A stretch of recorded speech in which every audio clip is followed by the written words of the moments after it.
So if you're thinking about learning to code but have no technical background, it might be helpful to actually realize that you've probably been developing coding skills all your life without even realizing it.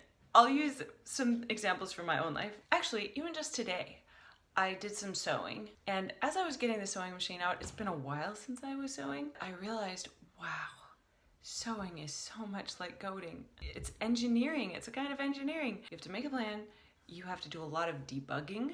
That's one of the very frustrating things about working with a sewing machine. The spool or the bobbin get tangled and you have to figure out what's wrong, why is the thread coming loose, anyway, all this stuff. And it's debugging the sewing machine. My first project was just, I made my own Jedi cloak. Basically, I bought the material and I laid it out on the ground and I was just laying on top of it trying to measure. And my friend's mom just walked in. What are you doing?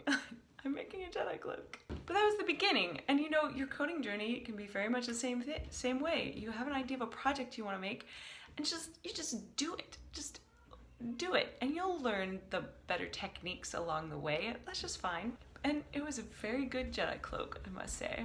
But I did end up sewing professionally, believe it or not.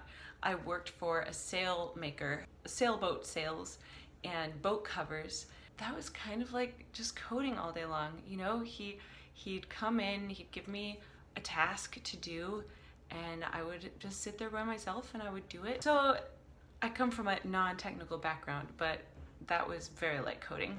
Another thing that was very like coding, which I recognized right away when I started learning to code, was I studied Latin and Greek in college.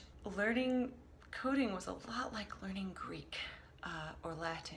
I mean, it's very different learning Greek or Latin versus learning Spanish or French or some language that's still spoken. We're sitting there with an old document and we're taking it apart piece by piece to understand what is happening, and it's a lot like reading code. And a lot of being a developer is just reading code and deciphering what the code is supposed to be doing, and that felt a lot like studying Greek or Latin. So these are just a couple examples of my non-technical background that ended up being a lot like coding. And if you have an interest in coding, my bet is that you could look into your past, your interests of the past, and see how that connection has always been there.